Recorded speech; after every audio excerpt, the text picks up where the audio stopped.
谁能想到，堂堂大人物也会有今天？他卑微的求饶，甚至想用全部家产换一条命。凯拉冷冷地回了一句：“定金的价值早就超过了你的命，所以这活儿我推不掉。”随着一声闷响，这场交易彻底画上了句号。这个工会里全是顶级的人间兵器，而他们的首领凯拉更是让整个大陆都胆寒的死神。谁能想到，这样一个被称为死神的女人，竟然也会有失手的一天？凯拉自嘲地笑了，原来死神也会死，而且还死得这么窝囊。凯拉怎么也没想到，亲手把她送上绝路的，竟然是她唯一的爱人伊安。曾经以为是相依为命的家人，现在却成了最冷血的刽子手。伊安居高临下地看着他，语气平静的让人发指。他说：“有什么遗言就快点交代。”凯拉死死盯着这个男人，他只想知道一个答案：为什么要这样对我？这场以爱为名的骗局，代价竟然是他的命。面对凯拉最后的质问，伊安连一个解释都懒得给。他捏住凯拉的下巴，语气里全是让人胆寒的恶意。他说：“既然你这么想知道，那就去地狱里自己慢慢想吧。”凯拉自嘲地闭上眼，他设想过无数种职业杀手的死法，唯独没想过会死得这么憋屈。随着伊安猛地一推，这位曾经的死神彻底坠入了无尽的深渊。伊安甚至连权势都不想给他留，他冷冷地吩咐手下把凯拉挫骨扬灰，连渣都别剩下。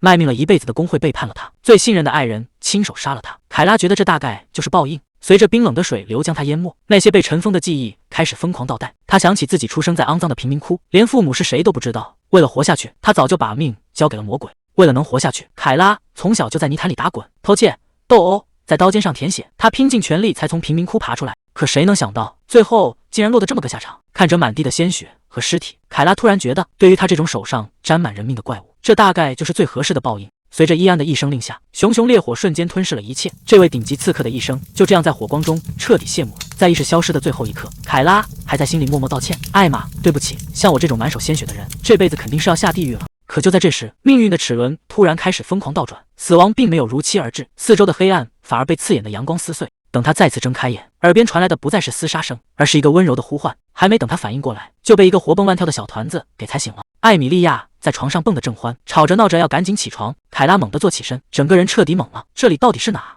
他明明记得自己刚才已经断气了，可现在不仅浑身轻飘飘的，连一点疼的感觉都没有。看着眼前这个笑嘻嘻的小女孩，难道说地狱里也有这种小天使？凯拉看着怀里这个自来熟的小团子，心里直犯嘀咕，这到底是谁家的孩子？他一边提醒艾米莉亚别乱爬，一边伸手想把这孩子挪开。可这一上手，凯拉彻底傻眼了，这孩子怎么沉得跟块石头似的？想当年他可是顶尖刺客，现在居然连个3岁小孩都抱不动。凯拉使出了吃奶的劲，结果对方还是纹丝不动。这下麻烦了，到底是这孩子不对劲，还是他这副新身体实在是太废柴了？看着镜子里那张陌生的脸，凯拉整个人都愣住了。他明明记得自己已经死了，而且是被最信任的伊安亲手背叛，那种被刀锋贯穿的冰冷感，到现在还清清楚楚。可为什么一睁眼，自己竟然变成了另一个人？为了确认这不是临死前的幻觉，他狠下心给了自己一个耳光，清脆的巴掌声把旁边的艾米莉亚吓坏了。小姑娘赶紧跑过来问他是不是病了，脸上传来火辣辣的疼。这下凯拉终于敢确定，这不是梦，他是真的活过来了。可这到底是什么鬼地方？凯拉深吸一口气，努力维持微笑，心里不停告诫自己千万别露馅。现在的首要任务是搞清楚自己到底变成了谁。他试探着问这小团子叫什么，结果对方气鼓鼓的纠正，说自己是艾米莉亚公主，而凯拉现在的名字居然叫莱切尔。还没等他把这复杂的关系理顺，艾米莉亚就兴奋地凑了过来，非要拉着他玩什么游戏。看着艾米莉亚手里那根红带子，莱切尔心里咯噔一下，堂堂顶尖刺客，重生后的第一份工作竟然是陪小屁孩玩遛狗。莱切尔这辈子都没这么无语过，眼前的艾米莉亚竟然要把绳子套在脖子上，兴冲冲的求他玩什么遛狗游戏。这要是真玩了，他非要被当成虐待儿童抓起来不可。莱切尔赶紧叫停，连哄带骗地答应带着小祖宗玩点更有意思的。趁着艾米莉亚高兴的劲儿，莱切尔开始不动声色地观察四周，墙上贴着昂贵的丝绸壁纸，头顶的吊灯更是奢华的离谱。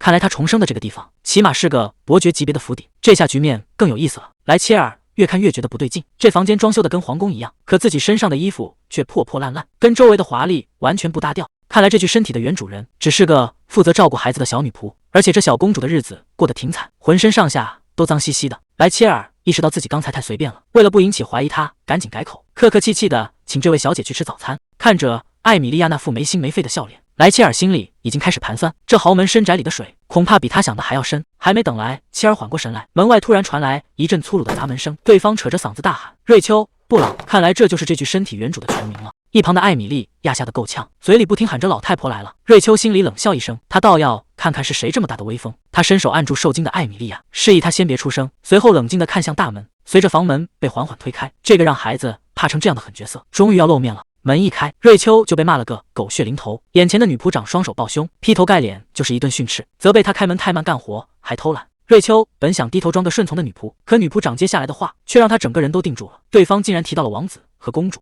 瑞秋赶紧追问了一句，结果女仆长像看傻子一样看着她，直言艾米莉亚公主就在这屋里。这下事情彻底闹大了。瑞秋原本以为只是进了豪门，没想到自己照顾的小女孩竟然是皇室的公主。还没等瑞秋消化完公主的身份，女仆长又丢出一个重磅炸弹：埃德温王子竟然失踪了。他命令瑞秋立刻滚去找人。瑞秋这下彻底反应过来了，自己竟然重生在了文特鲁姆帝国，而且现在的职业居然是这皇宫里的保姆。看着镜子里那张温柔的脸，瑞秋心里简直哭笑不得。她前世可是杀人不眨眼的顶级刺客，现在居然要在这儿带孩子，这局面真是越发离谱了。一个刺客出身的保姆，能不能在这深宫里保住小命，恐怕还是个未知数。艾米莉亚拉着瑞秋的手大喊：“咱们现在就出发去找哥哥！”这片大陆已经被文特鲁姆帝国统治了300年，瑞秋怎么也没想到自己会重生在这个地方。女仆长一脸严肃地问：“瑞秋，你到底有没有在听我说话？”瑞秋赶紧回过神掩饰，说自己只是有点不舒服，可对方根本不买账。女仆长推门离开，临走前还丢下一句：“听明白了就赶紧动起来，别拿这些小事浪费我的时间。”看着他的背影，瑞秋知道接下来的日子怕是没那么好过了。女仆长前脚刚走，艾米莉亚就兴冲冲地拉住瑞秋，嚷嚷着要去帮他找人。她说自己知道埃德温在哪，非要带路不可。瑞秋只能一边答应，一边赶紧调整状态。现在最要紧的是搞清楚这具身体的身份。瑞秋·布朗，听名字像是个普通人家，看这身打扮，应该是个保姆，估计是来自哪个没啥名气的小贵族，或者是平民出身。瑞秋一边跟着艾米莉亚走，一边试探着问：“那咱们去哪儿才能找到王子呢？”看来想要在这里站稳脚跟，得先从这个小公主身上套出更多的情报才行。艾米莉亚笑得没心没肺，拉着瑞秋的手一个劲儿往前跑，还拍着小胸脯保证只要跟着她走准没错。可瑞秋心里却乱成一团，她忍不住问自己：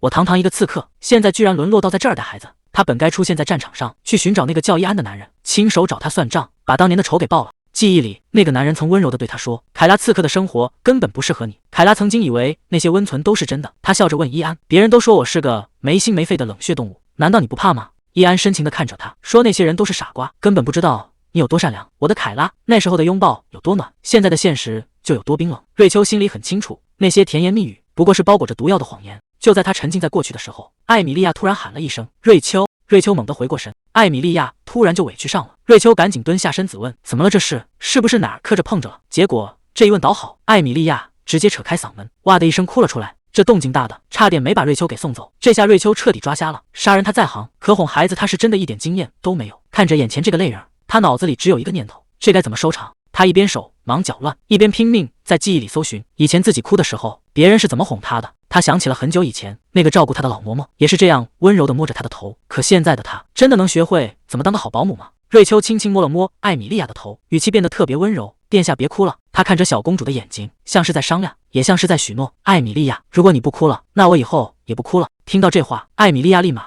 就精神了，大声答应着：“不哭了。”看着小公主终于多云转晴，瑞秋心里总算松了口气。这个曾经只知道拿刀的刺客，好像真的开始学会怎么去守护一个孩子了。不过在这深宫里，想一直这么笑下去，恐怕没那么简单。瑞秋心里盘算着，溜出皇宫倒是不难，可什么时候能抓到伊安，还是个未知数。更麻烦的是，这副身体根本没练过，现在硬碰硬就是送死。他稳了稳心神，一把抱起艾米莉亚，决定先按兵不动，继续演好保姆这个角色。毕竟这里是最好的藏身点。艾米莉亚搂着他的脖子，笑得特别开心，还夸他长得真高。可小公主哪里知道，抱着她的这个女人，脑子里全是危险的计划。瑞秋看着远方，眼神里透着一股狠劲：“伊安，你就在那等着吧，不管你当初为什么要背叛我，这笔账我迟早要跟你算个清楚。”瑞秋一边走一边纳闷，堂堂一个王子的宫殿，怎么能寒碜成这样？放眼望去，冷冷清清，连个像样的摆设都没有。他突然反应过来，住在这里的可是那个三王子埃德温，这就难怪了。说起这位埃德温，身世确实挺尴尬的。他是皇帝卡贝留斯的儿子没错，但他的母亲身份却很不一般。当年他的母亲根本不是什么受宠的妃子，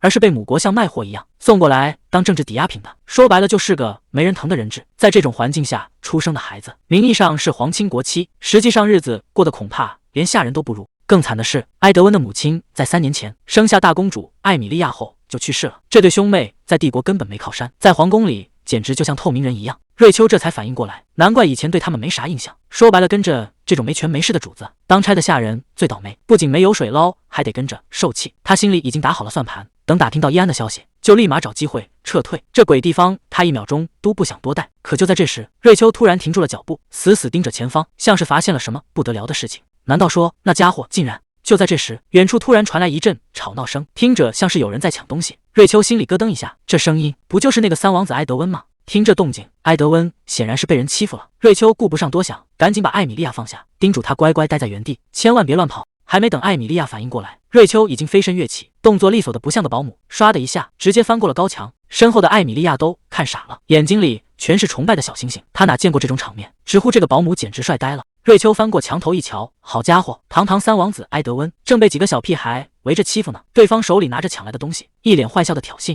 这几个少年穿的倒是挺体面，看着像是什么贵族家的跟班，可他们对埃德温那是半点尊敬都没有，不仅出言嘲讽，还直接动手把王子推了个跟头。埃德温气得直咬牙，可对面人多势众，他根本拿人家没办法，只能在那儿干瞪眼。躲在暗处的瑞秋倒是一点不急，他觉得现在露面还太早了，得等这小王子受够了委屈，哭着喊着求救的时候，他再闪亮登场。这算盘打的是挺响，可埃德温这倔脾气真的会开口求救吗？埃德温这下是真的急了，他猛地攥紧拳头冲了上去，大喊着让对方把东西还回来。可他毕竟年纪小，还没碰到人家，就被那几个少年轻轻松松给挡开了。躲在树后的瑞秋看在眼里，心里暗暗感叹，这小王子虽然没啥本事，但骨气倒是挺硬，比他预想的要顽强得多。可对面那帮家伙更阴险，他们不仅不还东西，还摆出一副讲道理的样子，非说这宝贝是打赌赢来的，甚至反咬一口，骂埃德温像只老鼠一样想偷东西。埃德温哪受过这种委屈，明明是自己的东西被抢，现在反而成了他不占理，气得他浑身都在发抖，却一句话也反驳不出来。局面已经彻底失控了，瑞秋知道，要是再不出手，这小王子今天非要被这帮人给活活欺负死不可。埃德温终于反应过来了，这根本不是什么公平的打赌，从头到尾就是个骗局。他气得大喊大叫，指责对方在耍诈。可对面这小子嚣张惯了，不仅不承认，还反手揪住埃德温的衣领，阴阳怪气的提议再赌一把，甚至还想要埃德温的一只手来当这次的赌注。这已经不是小孩子打架了，这是明摆着要废了三王子。就在这帮人最得意的时候，空气中突然传来一声清脆的骨头断裂声。谁也没看清是怎么回事，原本躲在暗处的瑞秋已经像鬼魅一样冲了出来，他一言不发，直接反手扣住那少年的胳膊，当场就把人给按在了地上。这下轮到这帮小屁孩傻眼了，他们怎么也想不到，这个看起来温温柔柔的保姆动起手来竟然这么狠，局面彻底反转了。处理完杂鱼，瑞秋转过头，语气平淡的跟埃德温打了个招呼，问他在这儿干嘛呢？埃德温整个人都愣住了，瑞秋可没打算就这么算了，他眼神冰冷的盯着地上的少年，语气里没有半点商量的余地，让他把抢走的东西立刻交出来。旁边几个小跟班当场就怂了，一个个交头接耳，生怕欺负王子的事儿传出去，全家都要跟着掉脑袋。可领头的那个小子盖尔心眼儿比谁都多，他冷笑一声安抚同伙，说三王子身边的人全都是些没背景没靠山的，根本没必要害怕。这小子变脸比翻书还快，他装出一副无辜的样子，死鸭子嘴硬，非说这东西是跟殿下打赌，堂堂正正赢回来的。看来这帮人是铁了心，觉得瑞秋只是个好欺负的小女仆，想靠耍无赖把这事儿翻篇。这小子真是把贼喊捉贼给演到了极致，他居然当众反咬一口，说埃德温是想靠武力硬抢，还阴阳怪气地问大家这跟偷东西有什么区别。埃德温哪见过这种阵仗，被对方这套歪理气得半天说不出话来，只能眼睁睁看着对方耍无赖。就在这时，瑞秋突然笑了起来，他不仅没生气，反而顺着对方的话说，既然你觉得打赌最公平，那咱们也来赌一把。既然你是靠打赌赢的，那现在用同样的方式输掉，你应该也没意见吧？这下轮到对方坐不住了，瑞秋这是要以牙还牙。盖尔一脸不屑，你拿什么跟我赌？你身上可没这么值钱的东西。瑞秋语气平淡，那就赌上我这只手，反正赢了手链，没手袋也是白搭，这买卖够公平吧？埃德温彻底坐不住了，你这是认真的吗？盖尔心里冷笑，我可是伯爵家的儿子，你一个卑微的佣人，居然敢不低头，还敢挑战我。既然你非要学贵族那一套，拿命出来赌自尊，那我就成全你。他咬着牙说，很好，我会让你后悔赌上这只手。看着盖尔那复势在必得的样子，埃德温急得不行，瑞秋真的没问题吗？这下麻烦了，局面已经完全失控。盖尔把杯子往桌上一扣，咱们就玩最简单的3杯球。他语气里全是嘲讽，这种街头小把戏，你这种大小姐估计听都没听过吧？瑞秋看着桌上的杯子，心里只觉得好笑，这不就是3个杯子1个球吗？以前再次课团的时候，为了训练反应力，他天天跟那帮杀手玩这个。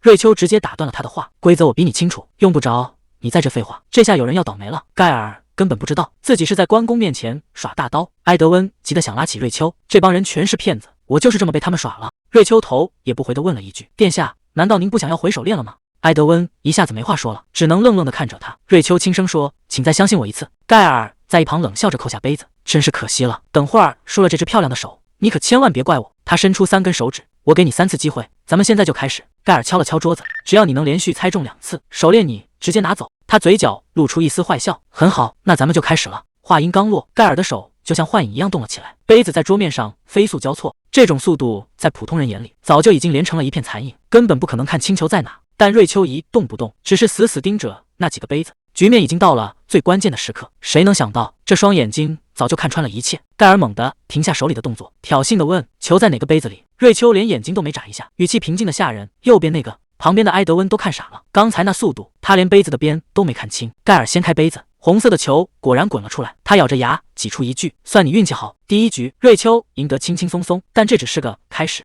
瑞秋平静地提醒对方，只要再猜对一次，这场赌局就是我赢了。盖尔冷笑一声，现在就开始庆祝，未免也太早了点。他的手速快到了极致，杯子在桌上疯狂交错，最后重重地扣在桌面上。球在哪？盖尔一脸得意地看着瑞秋，仿佛胜券在握。可瑞秋根本没看杯子，他冷冷地吐出4个字：“你在耍诈。”还没等众人反应过来，他直接指向盖尔身后的同伙，那个橙色头发的，把你的左手伸出来。那个惩罚少年还在狡辩，说自己只是老实呆在旁边，什么都不知道。瑞秋根本不听他废话，大步走上前，一把死死扣住他的手腕。就在少年挣扎的时候，瑞秋猛地发力，强行掰开了他的手掌，一颗红色的橡胶球就这样当众滚落到了地上。瑞秋冷冷地揭穿了真相：刚才洗牌的时候，盖尔故意把球弹向了你，而你就负责在旁边接住他。盖尔身上一直藏着备用的球，只要我选定一个杯子，他就会把球塞进剩下的杯子里，制造出我猜错的假象。盖尔低着头，一言不发，在铁证面前，任何辩解都显得多余。他把手链狠狠甩在桌上，没好气地嚷嚷着：“行了，算你赢了，赶紧拿着东西滚蛋！”瑞秋并没有就此罢手，他冷冷地盯着对方：“你当初也是用这种下三滥手段去骗那位殿下的吧？”盖尔还想耍横，他说：“看在你是女人的份上，今天才放你一马，再不走就别怪我不客气。”这句话彻底点燃了火药桶，瑞秋猛地出手，一把死死揪住了盖尔的衣领：“放过我！你最好搞清楚现在的状况，欺诈皇室成员可是谋反重罪，是要掉脑袋的。”看着瑞秋冰冷的眼神，盖尔彻底瘫软了。他这才意识到自己惹到了绝对不能惹的人。瑞秋揪着盖尔的领子，警告他别用这种下三滥的手段去招惹你根本惹不起的人。盖尔还在那儿嘴硬，说这小鬼不过是个没权的王子，在宫里过得连个下人都不如。瑞秋冷笑一声，就算再落魄，皇室成员终究是皇室。他死死盯着盖尔的眼睛，你觉得皇宫更在意的是帝国的王子，还是你这种贵族家的混账儿子？盖尔被对得哑口无言，只能咬着牙在那儿生闷气。他不知死活的放狠话，说他记住瑞秋的脸了，让瑞秋以后走着瞧。瑞秋不紧不慢地捡起手链，头也不抬地回了一句：“你算什么东西，也敢在这儿威胁我？刚才还嚣张的小混混，瞬间就被这股气场吓破了胆。”他一边后退一边求饶，说这全是盖尔指使他干的。瑞秋冷冷地打断了他：“你该道歉的对象不是我，而是你面前的这位殿下。”看着瑞秋维护自己的样子，埃德温整个人都愣住了。他可能从来没想过，竟然有人会为了他做到这一步。小混混这下彻底老实了，他深深地低下头，不停地向埃德温道歉，发誓以后再也不敢冒犯殿下。埃德温紧紧抓着衣领，他努力平复着情绪，拿出了身为王子的威严，冷声说：“这次可以放过你，但要是还有下次，我绝对不会这么轻易罢休，听明白了吗？”小混混哪还敢说个不字，只能唯唯诺诺地退了下去。就在这时，不远处的阴影里，一个男人正默默注视着这一切。他低声感叹了一句：“真是一场精彩的好戏啊！那些小孩用的骗术，全是老江湖才懂的手段。”结果瑞秋一眼就看穿了。更离谱的是，那道连成年男人都翻不过的高墙，他竟然轻轻松松就跳了过去。一个贵族家的保姆，怎么可能有这种身手？事情越来越不对劲了，这个女人的身份绝对不简单。看着那个背影，他脑子里全是那个人的影子。侍从急匆匆地跑过来说：“大人，您怎么突然跑这儿来了？这可是对头的地盘，咱们千万不能太招摇。”男人却一脸淡定：“难道我还需要你来担心吗？”虽然嘴上答应着，可他的目光始终没有离开。侍从忍不住问了一句：“您还在找那个叫凯拉的女人吗？”男人猛地停住，冷冷地警告他：“我告诉过你，那个名字绝对不能随便提。”侍从赶紧低头认错，催促着说：“皇帝还在等着，咱们该动身了。”就在他们离开的时候，瑞秋突然转过头，总觉得有人在盯着自己，难道只是错觉吗？瑞秋满心以为帮这位小王子拿回了手链，他肯定会好好谢自己一番。结果埃德温一开口，局面彻底反转了。他没好气地吼道：“刚才到底是怎么回事？谁让你多管闲事的？”瑞秋整个人都懵了，明明帮了他，这家伙怎么还狗咬吕洞宾？虽然心里气得不行，但为了不把事情闹大，他只能先顺着这小祖宗的意思。瑞秋低下头，轻声说了句：“对不起。”埃德温根本不买账，他指着瑞秋大喊：“骗子你！根本就没想道歉。那个老太婆说你病得下不了床，我看你就是故意装样子。”瑞秋一点没生气，反而温和地解释说：“只是有点头疼，现在已经好多了，多谢殿下的关心。”这一下直接把埃德温给整不会了。他愣愣地看着瑞秋，心里泛起了嘀咕：这不对劲，眼前的这个女人怎么跟变了个人似的？瑞秋心里咯噔一下，难道这小鬼真的发现我的真实身份了？他强装镇定地问：“殿下，您这话是什么意思？”结果埃德温冷哼一声，一脸嫌弃地说：“你今天看起来比平时还要丑。”瑞秋这下彻底无语了，合着半天这小祖宗只是想找茬骂人。埃德温接着把话挑明了：“就算艾玛极力推荐你，我也绝对不会相信你。反正你跟那个老太婆就是一伙的。看来这保姆的工作比当刺客还要难搞啊！瑞秋现在才反应过来，原来原主能进宫当保姆，全靠那个叫艾玛的女人写推荐信。她不是我认识的艾玛对吧？可问题是，这个原主到底是个什么奇葩？这才进宫短短2个礼拜，怎么到处都是仇家，连个小王子都对他恨之入骨。就在瑞秋头疼的时候，埃德温突然凑过来问：“你是怎么看出来刚才那帮人在耍花招的？”瑞秋面不改色的胡扯道：“这种小把戏我在街上见得多了，刚才那人的手速比起外面的老手可慢多了。”瑞秋本想安慰一下埃德温，说被骗了也没什么好丢脸的，结果这小王子当场炸毛，不仅死不承认，还反过来嘲笑瑞秋长得丑。瑞秋这下是真的火了，拳头都硬了，真想直接给他一巴掌，但理智告诉他，对付这种小鬼得用脑子。他深吸一口气，不紧不慢地对埃德温说：“殿下，您得明白一个道理，你眼里看到的别人是什么样，其实正反映了你自己是什么样。”埃德温愣了半天，才反应过来，这保姆是在拐着弯骂他呢。他气急败坏地大喊：“你居然敢侮辱一个王子！我看你是真的不想干了！”瑞秋摆出一副语重心长的样子，说：“我这可都是为了你好，毕竟我现在是你的保姆，总得教你点做人的道理。”埃德温哪听得进去这种话，他一把抢过瑞秋手里的东西，气急败坏地大喊：“少在那装模作样了！我最烦的就是你这种人！”他一边往后退，一边指着瑞秋：“以后少跟我搭腔，听明白了吗？”说完这话，埃德温头也不回地跑了，活像个吵架吵输了的小屁孩。看着他落荒而逃的背影，瑞秋心里很清楚，这小祖宗的防线已经开始松动了。埃德温一个人走在路上，心里却怎么也想不通，瑞秋今天到底是怎么了？为什么要突然出手帮他？在他的记忆里，以前自己被那帮人欺负的时候，瑞秋从来都是装作没看见，甚至还会故意躲得远远的。可刚才那种被保护的感觉，确实不是假的。除了艾玛，已经很久没人对他这么上心了。看着埃德温走远的背影，瑞秋并没有想那么多。既然这小祖宗已经安全回宫，那接下来的任务就是去接小公主了。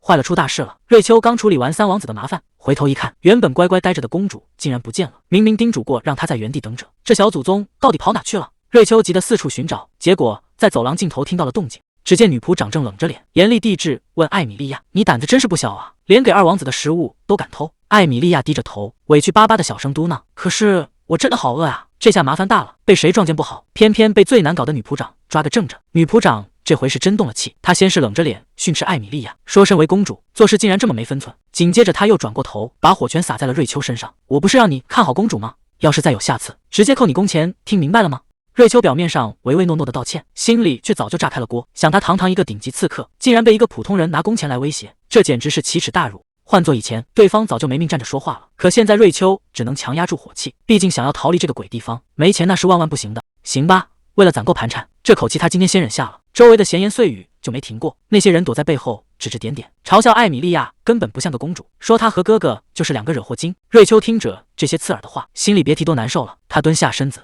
一边帮艾米莉亚擦脸，一边道歉：“都怪我，不该把你一个人丢在这。”艾米莉亚反而很懂事，小声安慰着瑞秋说：“没关系。”看着这孩子受委屈的样子，瑞秋突然意识到自己必须得适应这种平凡的生活了。虽然骨子里那股刺客的杀气偶尔还是会冒出来，但现在的他只是一个想要护住孩子的保姆，这种普通人的日子他以前从没过过。但为了艾米莉亚，他必须得学会怎么当好这个角色。瑞秋看着眼前的孩子，突然自嘲地笑了笑，低声说了句：“真是挺可笑的。”艾米莉亚愣了一下，仰起头，一脸疑惑地看着他。瑞秋赶紧收起心思，轻声说了句：“没什么。”曾经那个冷血无情的刺客，现在竟然会为了一个孩子感到心软。他没有再多说什么，只是一把将艾米莉亚搂进怀里，紧紧地抱住了这个小小的身体。这种感觉虽然陌生，但这一刻他只想就这样护着她。瑞秋轻声唤醒还在梦乡里的艾米莉亚：“殿下。”小家伙还没睡够，迷迷糊糊地问起埃德温在哪。瑞秋淡定地回答：“不用麻烦殿下带路，毕竟作为专业人士，昨天他早就把那2人的行踪摸得一清二楚了。”通过昨天的暗中观察，瑞秋梳理出了3个关键情报。首先是他自己竟然在死后的1年死而复生了，其次是他现在的身份是由前任保姆康拉德伯爵夫人推荐的。可奇怪的是，只要他一提起这位伯爵夫人的名字，宫里的仆人们就全都闭口不谈。看来这个身份背后还藏着不少没见光的秘密。最后也是最麻烦的一点，由于外国使团突然到访，现在的皇宫守卫比平时严密得多。原本还想趁机打探伊安的消息，现在看来只能先按兵不动了。更让瑞秋头疼的是，这副身体实在太弱了，抱个孩子竟然都觉得吃力。照这个状态下去，别说复仇了，恐怕连自保都成问题。既然暂时没法行动，那就只能先等待时机。瑞秋抱着艾米莉亚，准时出现在埃德温王子的床前。面对王子一脸蒙圈的质问，瑞秋表现得非常专业，直言叫醒服务是保姆的本职工作，但在他心里，这不过是换了个地方打工。只是这次的雇主，一个是脾气古怪的小王子，一个是爱闯祸的捣蛋鬼，这保姆当的可真不轻松。看到瑞秋出现，埃德温王子显然有点不习惯，甚至开始翻起了旧账。他说过去这2周，瑞秋对他一直都是爱答不理，怎么昨天突然像变了个人？瑞秋赶紧低头道歉，解释说之前是因为刚来还没适应，所以才表现得有些失礼。埃德温傲娇地哼了一声，转头就去洗漱了。看着他那副不可一世的样子，瑞秋忍不住在心里吐槽，这小鬼的脾气还真不是一般的难伺候。瑞秋这一开口，直接把埃德温王子给整崩溃了。他说王子的头顶闻起来有一股马粪味，看着王子怀疑人生的样子，瑞秋决定亲自上手帮他洗漱。可当他把手伸进水盆里，却发现事情不太对劲，这洗脸水竟然冰冷刺骨，根本就不是给人用的。瑞秋立刻叫住旁边的仆人，要求换一盆热水过来。结果对方不仅没动弹，反而一脸淡定地说：“你肯定是搞错了，这下麻烦了。看来这王宫里的水比想象中还要深。”面对瑞秋的质问，这个仆人竟然睁着眼睛说瞎话，非说水端过来的时候是热的，肯定是放久了才变凉。瑞秋刚想反驳，对方却一脸不耐烦地抱怨起来，觉得再换一盆水太麻烦，甚至还搬出王子刚才说洗好了当借口。最过分的是，他居然直接看向埃德温王子，阴阳怪气地问了一句：“是不是啊，殿下？”这哪里是在询问，分明就是在赤裸裸的威胁。看来这宫里的仆人已经完全没把王子放在眼里了。看来这些仆人确实需要好好管教一下了。瑞秋一句话都没多说，直接大步走上前去，趁对方还没反应过来，端起那盆冰水就扣在了他脸上。这一盆冷水泼下去，把旁边的埃德温都给看傻了。瑞秋盯着狼狈不堪的仆人，语气平淡地问他：“既然你已经亲身感受过了，那这盆水到底是热的还是凉的？”这下对方彻底没话说了。瑞秋直接下达了最后通牒：“去给我们换一盆新水过来。”看着仆人连滚带爬跑开的背影，旁边的埃德温王子整个人都愣住了。他不明白瑞秋为什么要这么做，在他看来，去招惹这些有后台的仆人，简直就是自找麻烦。怀里的艾米莉亚倒是一脸兴奋，还以为瑞秋是在玩什么泼水游戏，吵着闹着也要参加。瑞秋无奈地叹了口气，他转头看向还在发呆的埃德温，语气严肃地叮嘱道：“以后要是再发生这种事，一定要第一时间告诉他。”这一刻，埃德温才终于意识到，这个女人是真的打算护着他。瑞秋本想告诉埃德温，一味的忍让和逃避根本解决不了任何问题，受了委屈就该去找女仆长说清楚。可埃德温却冷笑着反驳：“找他有什么用？那个老太婆从来都只偏袒自己人，根本不会管他的死活。”他小声嘀咕了一句：“要是艾玛还在就好了，以前绝不会发生这种事。”又是这个名字，瑞秋敏锐地察觉到不对劲，试探着问了一句：“那个叫艾玛的仆人是辞职了吗？”埃德温猛地攥住衣角，沉默了很久，才低声开口：“他已经死了，而且全都是因为他。”那个仆人这次总算学乖了，连滚带爬地端了一盆新水回来。瑞秋仔细试了试水温，确认这次确实是温热的。可就在大家都以为这件事到此为止的时候，瑞秋却突然转过头，客气地对埃德温王子说：“殿下，请您先稍微忍耐一下。”还没等众人反应过来，他竟然直接端起那盆温水，劈头盖脸的全泼在了埃德温脸上。这一盆水下去，把在场所有人都给看傻了。谁能想到，他刚才还在帮王子出头，转眼间竟然亲自动起手来了。谁能想到，瑞秋这一盆水泼下去，竟然只是个开始。面对埃德温王子的挣扎和抗议，瑞秋完全没打算收手，反而一边用力帮他搓脸，一边理直气壮地教训道：“洗脸就要这样才干净。”看着已经变成落汤鸡的王子，瑞秋笑得更灿烂了。他说：“既然身上都已经湿透了，干脆顺便把头发也洗了吧。毕竟照顾王子的起居，也是他这个保姆的分内事。”任凭埃德温怎么惨叫拒绝，最后还是被瑞秋按在水里，强行完成了一次全身大清洗。看着瑞秋那副大功告成的样子，所有人心里都清楚，这位三王子以后怕是再也不敢招惹他了。比起昨天，今天这开局简直太顺了。看着这一桌子丰盛的早餐，瑞秋甚至觉得这保姆当的还不赖。结果这位小祖宗刚吃2口就放下餐具，埃德温冷冷地说：“我吃完了。”瑞秋低头一看，好家伙，盘子里剩下的全是蔬菜，这挑食挑的也太明显了。他可不惯着这毛病，直接盯着他说：“粮食是很宝贵的，趁现在还有得吃，殿下还是多吃点吧。”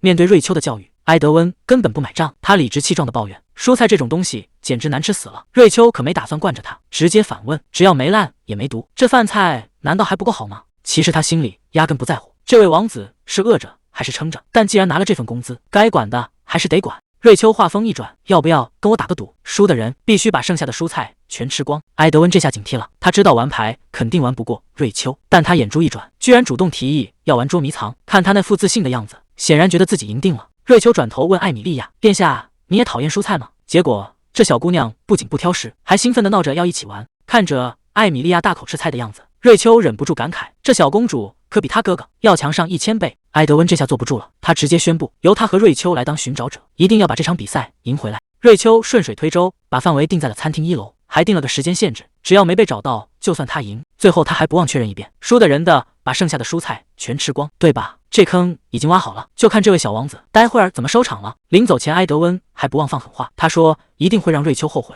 让他见识一下什么叫真正的捉迷藏高手。瑞秋在后面慢悠悠地喊：“给你10分钟时间，10分钟后我们可就要开始抓人了。”这位小王子在走廊里急得团团转，普通的角落他根本看不上，觉得一下子就会被发现。他心想，必须得找个瑞秋绝对想不到的地方躲起来。埃德温终于找到了一个绝佳的藏身点，他费劲地爬进大木箱，心想这下稳了，瑞秋就算有通天的本事，也绝对找不到这儿。可他刚躲好，外面就传来了女仆们的八卦声，他们正凑在一起，兴奋地讨论着那位阿达曼特国王到底长得有多帅。听着外面那些肉麻的夸奖，埃德温一脸无语，正想吐槽两句，结果外面突然传来了搬动东西的声音，这下麻烦了，他躲在箱子里大气都不敢喘，只能听着外面的人离自己越来越近。就在这时，箱子突然晃了一下，外面的女仆嘟囔着说：“最近老鼠闹得太凶，压根没发现箱子里有人，直接转身干活去了。”听着脚步声走远，埃德温总算松了口气，差点就被这几个女仆给提前救出来了。他现在心里美得很，觉得瑞秋肯定像个没头苍蝇，在那些错误的地方瞎转悠呢。这地方选得太绝了，坐在这黑漆漆的角落里，他突然有些感慨，想起了以前的事，那时候也是这样一场捉迷藏。埃德温小心翼翼地问劳埃德自己能不能一起玩，劳埃德表现得特别大方，笑着说：“当然可以，玩游戏嘛，本来就是人多才热闹。”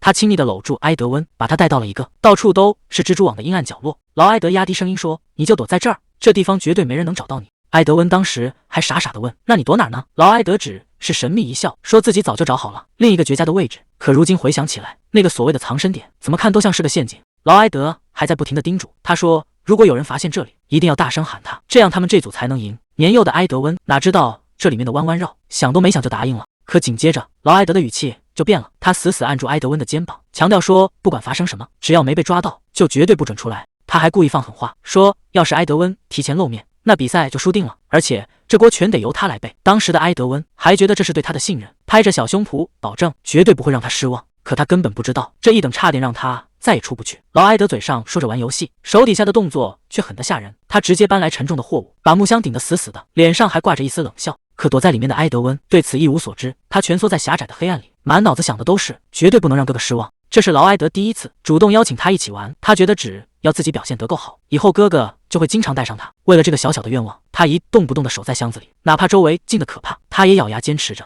结果呢，外面的太阳都落山了，天色已经彻底暗了下来，可那个说好要来找他的人却再也没有出现。时间一分一秒过去，埃德温一个人躲在黑暗里，心里越来越慌。他纳闷为什么还没人来，甚至想推开门出去看看。可就在他伸手的一瞬间，劳埃德那些话又像咒语一样在脑子里响起来：“只要你敢出来，比赛输了就全是你的错。”这种赤裸裸的威胁让埃德温伸出去的手又缩了回来，他太害怕成为那个犯错的人了。他只能强迫自己冷静下来，继续在黑暗中死等，甚至还自欺欺人的觉得大家只是还没找到这个位置，这哪是在玩游戏啊，这分明是利用他的善良。就在埃德温快要绝望的时候，外面突然传来了一阵急促的撞击声，紧接着艾玛那焦急的声音响了起来。箱子被猛地掀开，艾玛整个人都快急疯了。她一边确认埃德温的情况，一边后怕的念叨着，生怕这位小殿下出了什么意外。埃德温愣了好一会儿，才反应过来自己获救了。他笑着安慰艾玛说自己没事，可紧接着他问出了那个最扎心的问题：劳埃德哥哥在哪？他还在满心期待的以为这只是一场还没结束的游戏，却根本不知道在劳埃德眼里，他从来都不是什么弟弟，而是一个碍手碍脚的累赘。埃德温原本还傻傻的以为哥哥只是还没找到自己，可现实却给了他一记响亮的耳光。他终于彻底清醒了。劳埃德从一开始就没打算跟他玩什么游戏，那个人只是想看他出丑，想看他像个傻瓜一样被关起来。面对艾玛担心的询问，埃德温什么都没说，只是低着头默默走开，把所有的委屈都咽了下去。他一个人蜷缩在角落里，那种被至亲背叛的滋味让他明白，在这个冰冷的皇宫里，他能依靠的只有自己。躲在箱子里的埃德温终于觉得这游戏没意思了，他拍了拍盖子，准备推门出去，可结果却让他心凉了半截。不管他怎么用力，头顶的盖子都纹丝不动，就像是被什么重物死死地压住了一样。就在这时，他突然想起一个细节，为了防止老鼠偷吃，女仆们经常会在木箱上压上一块沉甸甸的大石头。难道刚才路过的那两个女仆顺手把石头压在了这里？埃德温这下彻底懵了。如果真是这样，凭他一个小孩子的力气，根本不可能推开。他现在就像那只被困住的老鼠，叫天天不应，叫地地不灵。最担心的事情还是发生了。埃德温使出全身力气，可头顶的盖子竟然连一条缝都推不开。他终于意识到自己不是在玩躲猫猫，而是真的被彻底困死在了这里。埃德温拼命拍打着木箱，外面有人吗？这破盖子怎么纹丝不动？他终于脱离瘫倒在箱子里。艾玛已经不在了，那些女佣根本不在乎他的死活，恐怕到现在都没人发现他失踪了。就连那个保姆瑞秋肯定也完全不打算找他。这下彻底完了，没人会来救他了。就在他快要绝望的时候，头顶的盖子突然被掀开了。瑞秋平静地说：“殿下总算找到您了。”艾米莉亚也兴奋地大喊：“我们找到埃德温了！”这一刻，所有的委屈瞬间爆发。埃德温大声吼道：“你们这群笨蛋，怎么到现在才来啊？”埃德温这一嗓子没把瑞秋怎么样，反而把旁边的艾米丽压下哭了，场面一下子变得乱七八糟。瑞秋无奈地叹了口气，这位小公主真是太爱哭了，只要有人带头，她准能跟着哭成泪人。瑞秋一边安抚两个孩子，一边冷静地问：“既然我找到您了，那之前的赌约算我赢了吧？”埃德温抽泣着反问：“现在是说这个的时候吗？”瑞秋却一脸认真：“当然重要，这可是关系到晚饭要吃多少蔬菜。”果然，大人只要稍微威胁一下就听话，但小孩这种生物真是瑞秋最应付不来的麻烦。瑞秋伸出手，轻轻擦掉埃德温脸上的泪痕。虽然他觉得自己真不擅长安慰人，他低声说了一句：“对不起，我来晚了。”作为曾经只懂杀戮的刺客，这种温情的场面让他有些生疏。但既然选择了现在的身份，他就必须得习惯才行。埃德温虽然还闭着眼不说话，但那副委屈的样子显然已经没那么生气了。餐桌上，埃德温还是忍不住问：“你当时到底为什么找了那么久？”瑞秋无奈的解释：“因为半路被女仆长拦住了，非要问我们在干什么。”他只能随口编了个理由。埃德温愣了一下：“那你为什么非要找到我不可？”瑞秋看着他的眼睛说：“因为这场捉迷藏，只有找到您才算真正结束。”这话说的埃德温哑口无言，可还没等他感动2秒，瑞秋的话锋突然一转：“既然我赢了，您怎么还没把蔬菜吃完？”埃德温吓得缩了一下脖子，开始大声找借口：“这些菜都放凉了，凉了之后味道更难吃，我才不要吃。”瑞秋完全不吃这一套，他微笑着提醒埃德温：“愿赌服输可是游戏规则，不管这菜有多难吃，您都得咽下去。”堂堂三王子只能一边叹气，一边苦着脸把蔬菜塞进嘴里，餐桌上只剩下机械的咀嚼声。就在这时，瑞秋注意到埃德温手上的串珠手链，这东西看着实在太眼熟了，而且前任保姆也叫艾玛，这2件事凑在一起让他非常在意。瑞秋放下餐具，打破了沉默：“殿下，我能问您一个问题吗？”埃德温停下动作，有些疑惑地抬起头。瑞秋盯着那条手链问：“它对您一定很重要吧？我看您一直把它带在身边，简直像宝贝一样。”埃德温还没来得及开口，旁边的艾米莉亚就大声爆料：“那是艾玛送给他的。”又是艾玛，这个名字再次出现，让瑞秋心里的疑虑更重了。埃德温急得赶紧制止艾米莉亚，让她别什么话都往外说。可沉默了片刻，他还是低头承认了。他说这条手链确实很重要，因为那是艾玛临终前留下的最后遗愿。遗愿这2个字一出，瑞秋愣住了。埃德温低声说着，艾玛最后的愿望是希望他能幸福。可这话却让瑞秋猛地停住了，一段尘封的回忆突然涌上心头。他终于想起来，为什么这条手链看着这么眼熟了。那是很久以前，凯拉亲手把这串珠子递给艾玛，说这是送给她的谢礼。凯拉当时承诺，只要拿着这条手链回来找他，就可以无条件许下3个愿望，而且不需要支付任何代价。艾玛笑着调侃凯拉，说话还是这么直接。那第1个愿望就是希望凯拉以后能经常来看他。紧接着，艾玛又许下了第2个愿望，如果凯拉以后工作累了，或者遇到了什么过不去的坎，一定要记得回来找他。在艾玛心里，虽然他们2个没有血缘关系，但早就已经是真正的家人了。凯拉站在原地没有说话，只是默默攥紧了拳头。这份沉甸甸的情分让他根本无法拒绝。至于这最后1个愿望，艾玛笑着说要先留着，等以后想好了再说。他调侃凯拉总是神出鬼没，说不定哪天又一声不吭的消失了，所以这个承诺必须得留着。瑞秋心里掀起了惊涛骇浪，难道这位曾照顾王子的保姆真的就是他认识的那个人吗？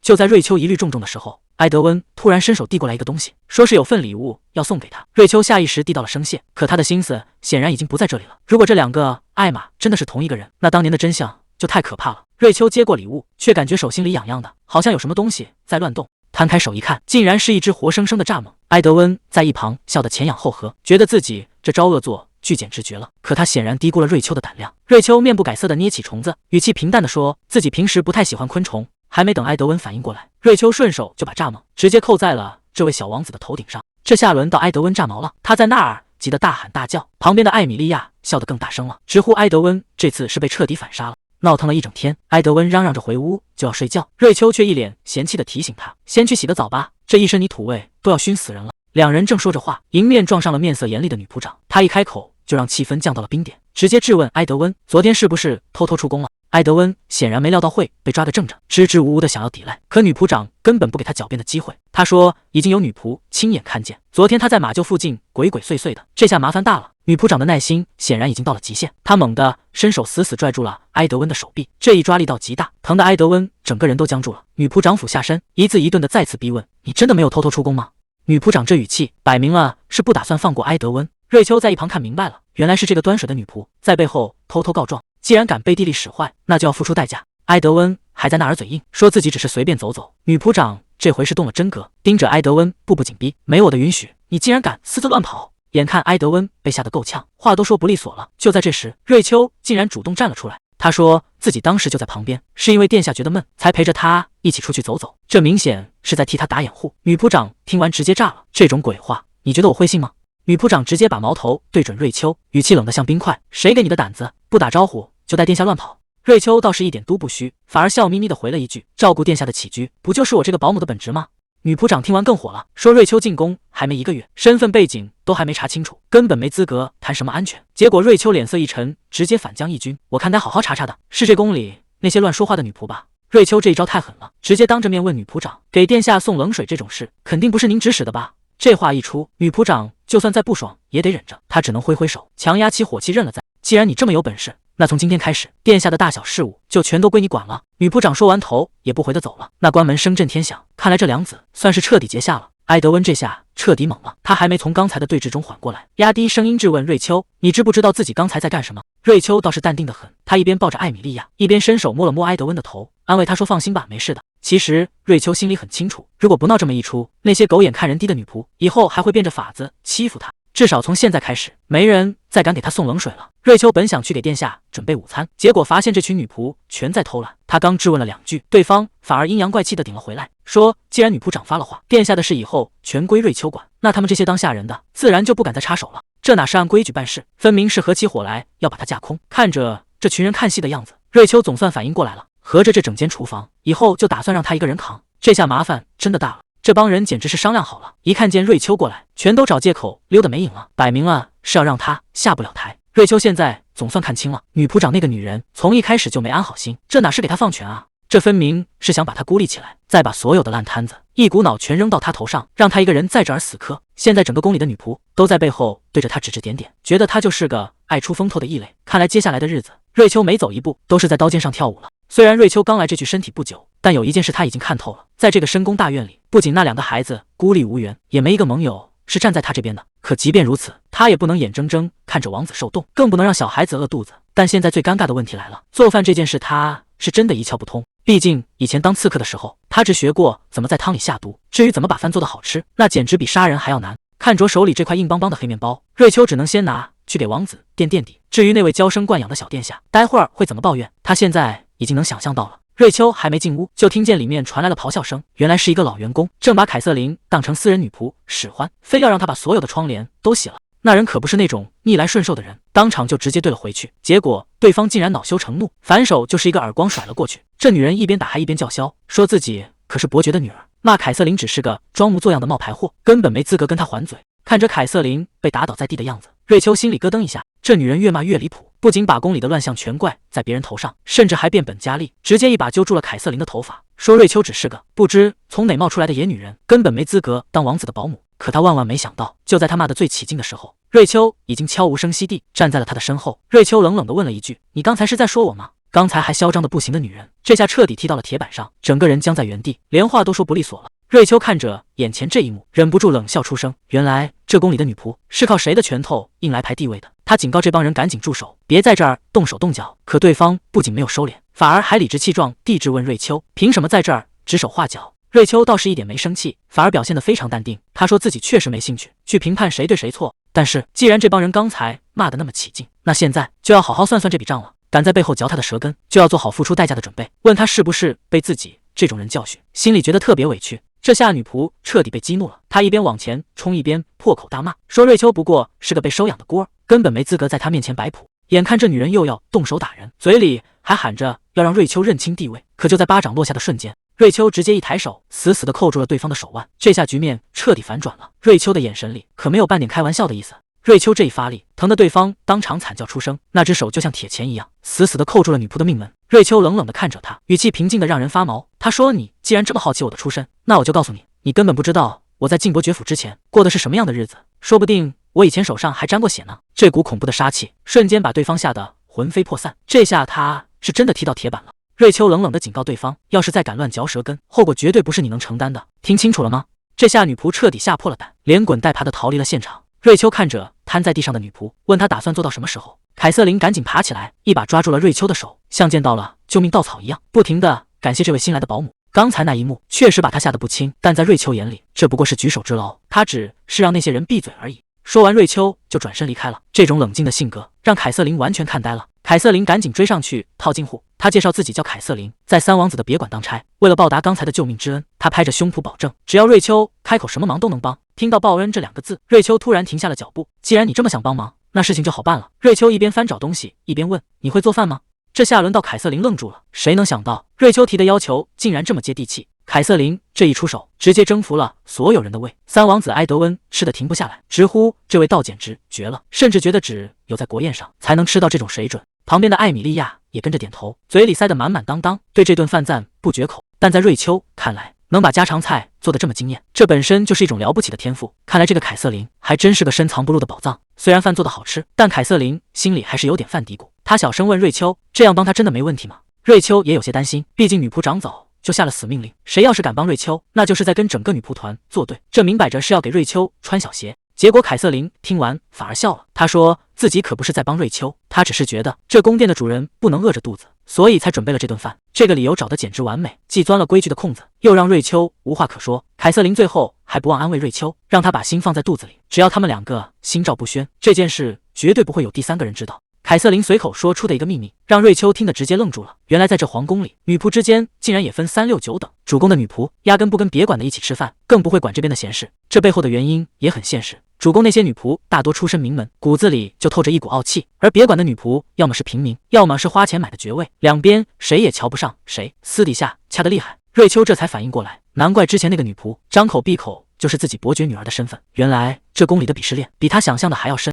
不过这种对立现在反而成了他们的保护伞。凯瑟琳安慰道：“反正大家各过各的，谁也不会盯着这点剩饭不放。女仆长那边肯定也会睁一只眼闭一只眼，所以你就把心放回肚子里吧。”听完凯瑟琳的解释，瑞秋总算松了一口气，要不被女仆长盯上，接下来的日子就好过多了。可他还没来得及高兴太久，三王子埃德温突然冒出一句：“他想出宫去转转。”这想一出是一出的劲头，直接把瑞秋给整懵了。瑞秋赶紧好言相劝，说宫里好玩的东西多的是，没必要非要往外跑。可他心里很清楚，埃德温这是完全会错意了。他大概以为只要有瑞秋在身边陪着，这皇宫的大门就能随便进出，简直把瑞秋当成了万能通行证。更要命的是，小公主艾米莉亚也凑了过来，吵着闹着也要跟着一起去。看着这两个满脸期待的小祖宗，瑞秋现在真是一个头两个大，这下麻烦真的大了。看着连小公主艾米莉亚也跟着闹着要出宫，瑞秋现在真是头大如斗。这两个小祖宗凑在一起，简直要把屋顶给掀了。就在瑞秋左右为难的时候，凯瑟琳再次站了出来，她主动提出要留下来收拾餐具，让瑞秋赶紧陪孩子们去玩。这简直就是神助攻。瑞秋本来还想搭把手，可凯瑟琳却坚持让她先走，还说这些盘子本来就是别管的，交给她处理最合适不过。这明摆着是在帮瑞秋打圆场。看着凯瑟琳真诚的样子，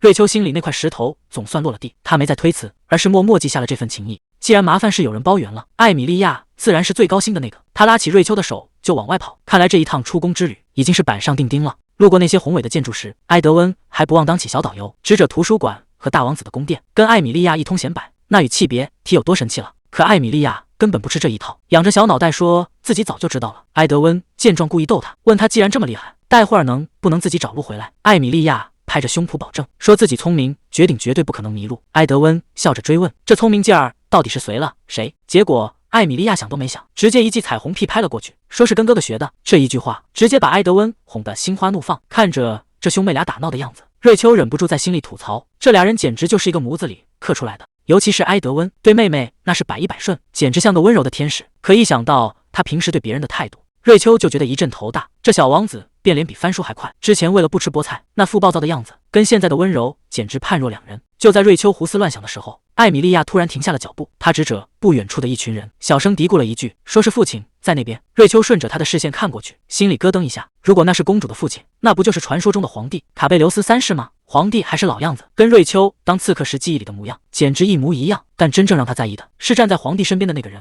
那是个从未见过的生面孔，穿着一身极其华丽的制服。瑞秋在心里不停地盘算，这人到底是哪儿来的？是外国派来的使节，还是皇室新提拔的亲信？看这身打扮和气场，绝对不是普通的骑士，更像是地位极高的大贵族。瑞秋正盯着他出神，试图从他的细节里找点线索，可谁能想到，就在这一瞬间，那个男人竟然察觉到了视线。他微微侧过头，对着瑞秋露出了一个微笑。这下轮到瑞秋心里发毛了，隔着这么远的距离，他竟然能精准捕捉到自己的目光，看来这个神秘男人的身份绝对不简单。这种时候最好的办法就是装透明人，千万不能引起他的注意。可偏偏就在这时候，艾米莉亚手里的黄球没拿稳，啪嗒一声掉在地上，还偏偏朝着那个男人的方向一路滚了过去。瑞秋在心里暗叫不好，真是怕什么来什么，这关键时刻掉链子，简直是要了命了。男人低声跟皇帝告了个假，随后弯腰捡起球，不紧不慢地朝着这边走来。看着那个越来越近的身影，瑞秋知道这下是真的躲不掉了。男人微笑着把球递了过来，语气听起来非常绅士。瑞秋表面上客客气气递道谢，心里却只有一个念头，赶紧拿了球，带孩子离开这个是非之地。他低着头，尽量不让对方看清自己的脸。本以为这只是一次普通的偶遇，只要应付过去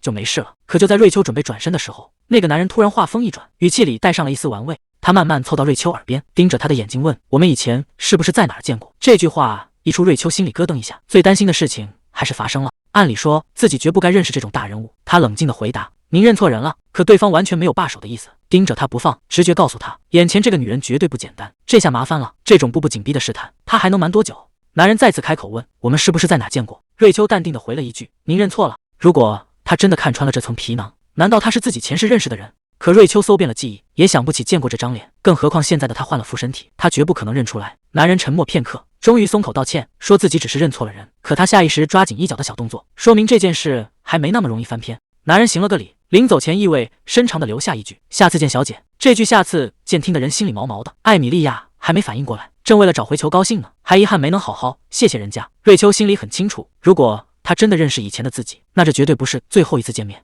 不过眼下没心思管那些陈年旧事了，这两个孩子才是他的命，得赶紧带他们离开这个是非之地。刚一进屋，瑞秋就察觉到气氛不对劲，这屋子里静得让人发毛。他敏锐地感觉到肯定出事了，而且就在他离开的这段时间，他直接叫住路过的女仆，语气里透着不容置疑的冷静：“我不在的时候，到底发生什么了？”女仆捂着嘴偷笑，语气里全是幸灾乐祸。她说：“别管，有个女仆胆子真够大的，居然敢私自给三王子送饭，这下可算是捅了马蜂窝。”瑞秋心里一沉，赶紧追问那个女仆的下场。结果她冷笑一声，反问道：“您觉得呢？”女仆长已经亲自出手了，那姑娘现在估计正被关在阴冷的储藏室里受罪。女仆说完扭头就走，只留下瑞秋站在原地，脊背一阵阵发凉。这地方的规矩远比他想象的还要狠毒。埃德温一把拽住瑞秋，整个人都懵了，他不敢相信凯瑟琳竟然是因为给他送饭才被抓起来惩罚的。瑞秋没有多解释，只是冷静地转过身，叮嘱他赶紧带妹妹回房间。埃德温急得在后面大喊，问他到底要去哪，打算干什么。瑞秋头也不回地往前走，只丢下一句：“我必须去处理点事。”看他这副架势，这汤浑水他是管定了。瑞秋急匆匆赶到储藏室，隔着厚重的木门大声呼喊，直到听见里面传来微弱的回应，他悬着的心才稍微放下一点。他赶紧拨开门上的小窗，问凯瑟琳到底怎么回事。凯瑟琳声音听起来很虚弱，她说给三王子送饭的事还是被女仆长给撞破了。虽然她嘴上说着对方对自己还算宽容，但被关在这种鬼地方，谁都知道日子不好过。瑞秋死死握住门栓，心里已经有了主意，这笔账绝不能就这么算了。凯瑟琳还在门里劝瑞秋离开，说自己关一天禁闭就能出去。可瑞秋盯着那把锁，心里只有一个念头：这姑娘是因为她才受罪的，这是他管定了。他让凯瑟琳往后退，紧接着只听几声脆响，那扇沉重的木门竟然被他直接给弄开了。凯瑟琳整个人都看傻了，她捂着受伤的嘴角，半天没反应过来，这要是明明在女仆长手里，瑞秋到底是怎么做到的？看来这位看似温柔的保姆身上藏着的秘密比任何人想的都要多。瑞秋随手扔掉手里的铁丝，语气平淡的让人害怕。他说开锁这种事根本不需要什么钥匙。凯瑟琳吓得直哆嗦，还在担心瑞秋会被抓去受罚。可瑞秋根本没理会这些，只是冷冷地说了句别动。他一把拽过凯瑟琳，动作粗鲁却又极其果断。就在这时，凯瑟琳后背那道渗血的伤口彻底暴露在瑞秋眼前。看着那触目惊心的血迹，瑞秋的声音冷到了冰点。他说：“我现在只想问一件事，到底是谁把人伤成这样的？”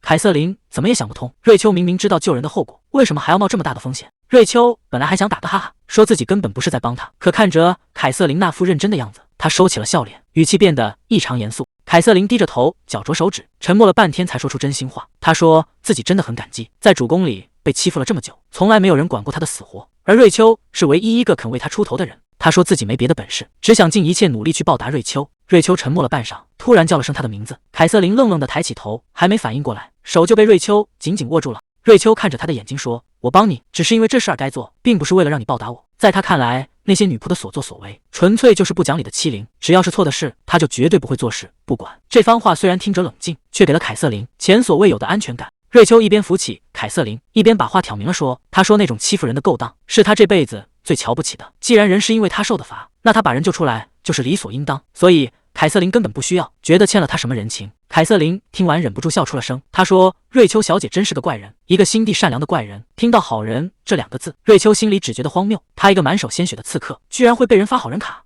她冷笑着回了一句：“如果连我都能算好人，那这世上的好人怕是死绝了。”结果凯瑟琳根本不吃这一套，反而笑嘻嘻地凑过去说：“瑞秋小姐，你这就是不好意思了吧？”凯瑟琳刚回到宿舍，同伴们就惊叫着围了上来，看着她背上触目惊心的伤痕，大家伙儿都吓坏了。他们原本以为是女仆长良心发现放了人，可凯瑟琳却摇了摇头，转头看向了身后的瑞秋。得知是瑞秋顶着压力救的人，女仆们心里的火气一下子就压不住了，他们纷纷抱怨女仆长这次实在是太过分了，平时主公那帮人怎么闹都没事，偏偏对他们这些底层女仆下手这么狠。这种积压已久的不公平让宿舍里的气氛变得异常压抑，女仆们越说越激动，甚至有人直接爆出了猛料，说那个不可一世的女仆长其实全靠卡特里娜伯爵夫人撑腰，否则早就被扫地出门了。瑞秋慢慢走上前，神情变得有些耐人寻味，她轻声问了一句：“能不能跟我细说一下关于那位女仆长，还有她背后的靠山到底是怎么回事？”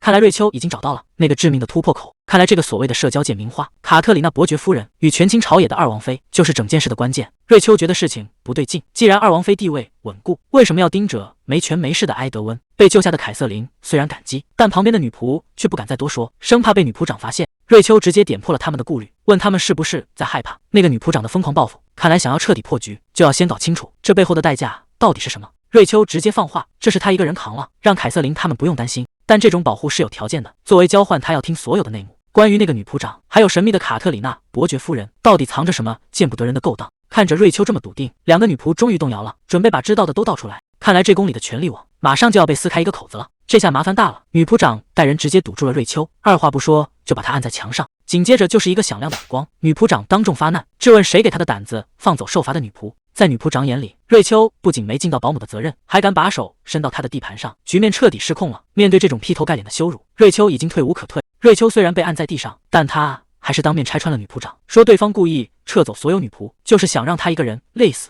可女仆长却一脸阴阳怪气，反倒说是瑞秋自己没本事，既然接了保姆的活，就该一个人把所有事都扛下来。这明摆着就是在挖坑，借着权力移交的名义，要把瑞秋彻底孤立起来。就在瑞秋准备反击的时候，他突然察觉到一丝不对劲，女仆长的反应实在是太反常了，难道在这场羞辱背后还藏着什么更可怕的陷阱？谁也没想到，被打了一巴掌的瑞秋竟然直接反客为主。他当众质问女仆长，没经过殿下允许就惩罚女仆，这明摆着是在挑战皇室的权威。这顶大帽子扣下来，女仆长彻底炸毛了，气得浑身都在发抖。就在女仆长还想动手的时候，瑞秋一声怒喝，直接把全场都给镇住了。现在的瑞秋已经不是那个任人拿捏的保姆了，局面要彻底反转了。就在局面僵持不下的时候，真正的救兵到了。三王子埃德温带着小公主突然出现在楼梯口，女仆长一看情况不对，赶紧弯腰行礼，还想恶人先告状，说是瑞秋在宫里带头捣乱。可埃德温根本不吃这一套，他冷冷地盯着女仆长，当场就把话给顶了回去。他说，真正扰乱秩序的人不是瑞秋，而是女仆长自己。这下轮到女仆长傻眼了，他怎么也没想到，平时不怎么管事的王子竟然会为了一个保姆当众打他的脸。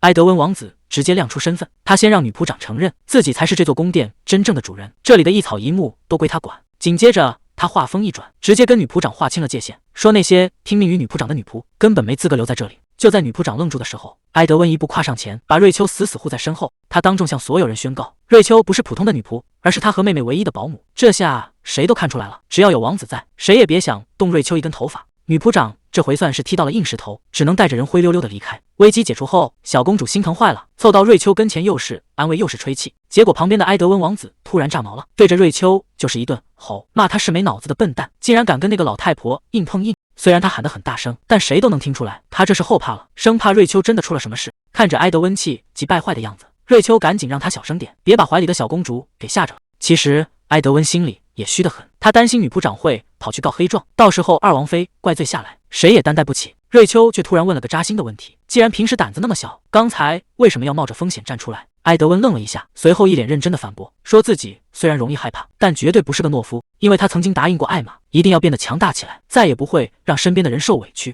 埃德温在那儿一本正经的解释，说自己只是在还人情，他可是个有债必还的人。瑞秋听完忍不住笑出了声，他没想到这个平时滑头的小王子，关键时刻还挺讲义气。既然大家都讲究有恩必报，那他也得拿出点实际行动了。瑞秋开始翻箱倒柜找他的女仆装，眼神也变得犀利起来。看来刚才动手的那些人马上就要倒霉了。瑞秋的女仆装终于有了着落，原来是找凯瑟琳借了一套，但这反常的举动让凯瑟琳觉得心里毛毛的，总觉得这个保姆神神秘秘。此时在书房的女仆长也在琢磨，瑞秋白天到处打听消息，不仅关心人际关系，甚至连女仆长的行踪都要问个遍，这显然不是普通的好奇。就在女仆长沉思的时候，门外突然响起了敲门声，提醒她该动身了。瑞秋已经换好了女仆装，悄无声息地混进了队伍里。当刺客的第一条规矩就是要学会伪装。瑞秋换上女仆装，染黑了头发，现在谁也认不出她。情报已经打听清楚了，女仆长每天都会离开1小时，这可是绝佳的机会。必须趁这段时间翻出那个女人的把柄。真正的行动现在才正式开始。本以为找到了证据，结果只是一条偷来的项链。这种藏东西的手段，未免也太业余了。但这显然不是瑞秋要找的目标。就在他准备离开时，发现旁边的抽屉竟然卡住了。这后面肯定藏着猫腻，真正的秘密恐怕就在这夹层里了。随着机关的一声脆响，瑞秋终于拿到了这本秘密账本。